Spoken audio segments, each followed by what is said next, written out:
Donald Trump just got quite the unpleasant surprise at the Super Bowl tonight, and this surprise is exactly the kind of thing that Trump absolutely despises. So in this video, we're going to get into exactly what this unpleasant surprise is, but first, I think it's important to see Donald Trump's mentality going into the Super Bowl. We all know that Trump wants the attention on him at all times, and the fact that the Super Bowl is tonight is taking away a lot of the spotlight from him. One thing that Trump did today was officially declare that today is now Gulf of America Day, and that the Gulf of Mexico is now the Gulf of America. And because this was today, Trump needed to let everyone know that this announcement is even bigger than the Super Bowl. Just look at this pathetic man who needs everything to be about him. Of America, and I'm signing a proclamation, and perhaps you could define that.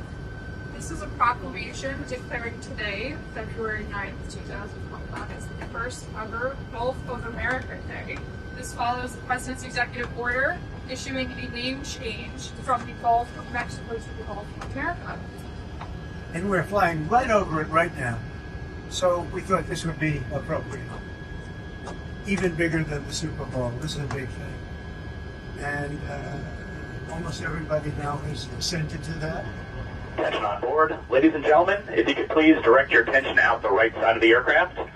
Air Force One is currently in international waters, for the first time in history, flying over the recently renamed Gulf of America. Please enjoy the flight, and we are now about to head westbound to Super Bowl 59. Wow. Yeah. You did that well. Yeah. Exactly. You know, we got Make America Great Again, right? That's what we care about.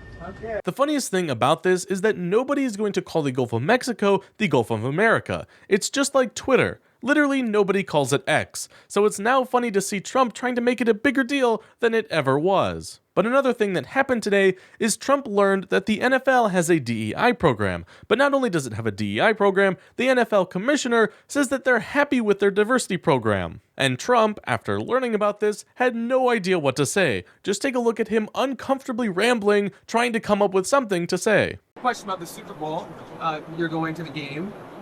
One of the big things that you've done so far in office is cracking down on DEI. I saw that the NFL commissioner said, I think this week, that they're happy with their diversity program.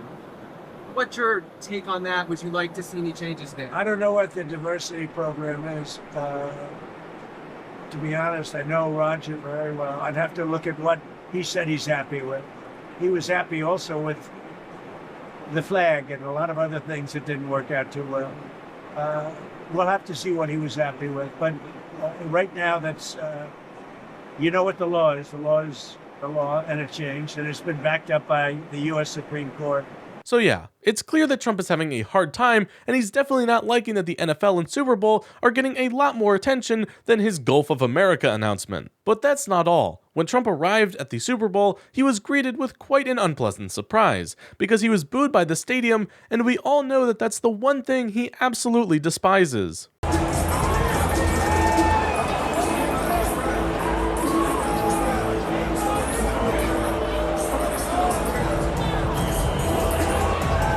Now, it's quite hard to hear because that clip isn't very good, but there are people online backing up the fact that Trump just got booed. And it wasn't just at the Super Bowl either. A lot of people at bars are reporting that he got booed there as well. Trump just got booed big time, and I'm loving it. A lot of people booed Trump when he showed up at the game. The whole bar just booed Trump when he came on screen. Just booed Trump at the sports bar. The whole bar just booed Donald Trump. Donald Trump is not having a good day today, and it's clear that he wants all of the attention and throws a fit when he doesn't get it. He's a sad man who only lives for himself, and how people thought that that kind of person would make a good president is beyond me.